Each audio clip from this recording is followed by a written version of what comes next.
Naging new normal na para sa ilan ang makahit ng 10,000 steps para sa kanilang fitness goals. Pero nitong weekend, marami ang hindi natuwa sa joggers at bikers sa UP Oval na nakisabay daw sa pagdagsa ng ukat takers. Ang detalye sa agenda report ni Kian Quirol, live mula sa UP Diliman. Kian. Ikihapit ang fitness matapos mabanggit ito ni President Bongbong Marcos sa kanyang ika-4 na SONA. Pero dito sa UP Academic Oval, mas matanda pa sa akin ang mga fitness and jogging activities na open for the public. 2 araw kada linggo, morning grind ni Sara Karingal ang pagdayo sa UP Oval mula Rizal Province para makapag-ensayo at tumakbo. Champion para sa kanya ang ambience dito para makatakbo. Kami na nakakapag-exercise, yung other things na pwede namin gawin dito, nagiging efficient kami. And anong tawag dito, parang malaking bagay siya sa amin dahil there's no need for us to pay. Fun run goer si Sara, pero no more than the competition para ito sa kanyang kalusugan. Pero sa kabuuan, syempre for my own good, sa health ko, na yun, para malakas pa din. Di ba kasi yung exercise? So yun, nakaupo ka lang. Matagal nang may nagja-jogging sa UP Oval, katulad ni Sara. Pero naging issue ito nang sumabay sa upkat at nagkaroon ng diskusyon kung paano ba ito masosolusyonan.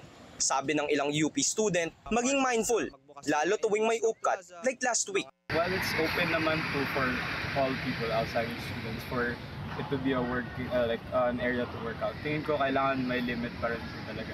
Kulang din kasi tayo ng facilities na pwedeng maglakad. And yung UP kasi maganda kasi maraming puno, ganun. So hindi siya masyadong mainit.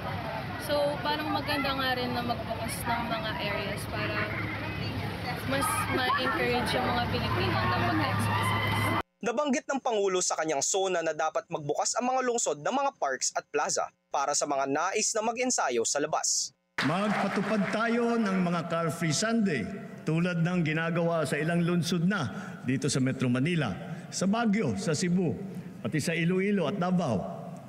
Bilang pagsuporta rito, simula ngayon, bubuksan ng Philippine Sports Commission sa publiko ang kanilang mga track and field oval sa Pasig, Maynila at Baguio upang makapag-jogging na kayo ng libre.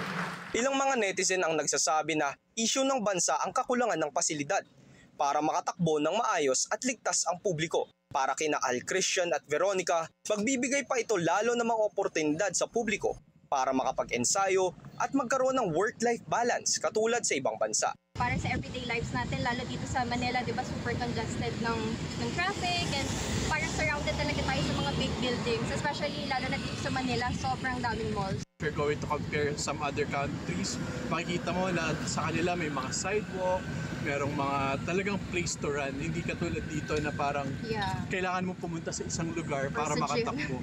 Kung tutuusin, meron namang places to run na open for the public. Kaya nga lang, limitado ito. Kaya mas accessible pa rin ang UP Oval para sa karamihan. A lot of people, di ba, they run here sa UP. So dapat meron din tayong other options na pwede tayong takbuhan. Hindi lang naman dito, lalo na parang dumadami na population natin. So eventually, di ba, parang imagine if lahat tayo dito na tumakbo. Maganda siguro na mag-start din talaga sa taas natin na parang sila yung mag-initiate. Pero FYI, marami-rami na ring alternative places to run or walk aside from UP Oval. At dito masasabi ng mga fitness goal achievers na hayahay ang buhay sa Metro Manila. Nagpapatupad ng Carless Day to Run sa Tomas Morato kada unang linggo ng buwan. Pwede ring mag-jog sa Rockwell kasama ang Rockwell Run Club members sa Makati. Dito sa Quezon City Memorial Circle sa may munisipyo ng San Juan, sa PSC Arena ng Pasig, sa BGC at sa Circuit Makati. Kaya sa mga naghahanap ng lugar na pwedeng mag-ensayo, choose your venue. At G, takbo na tayo!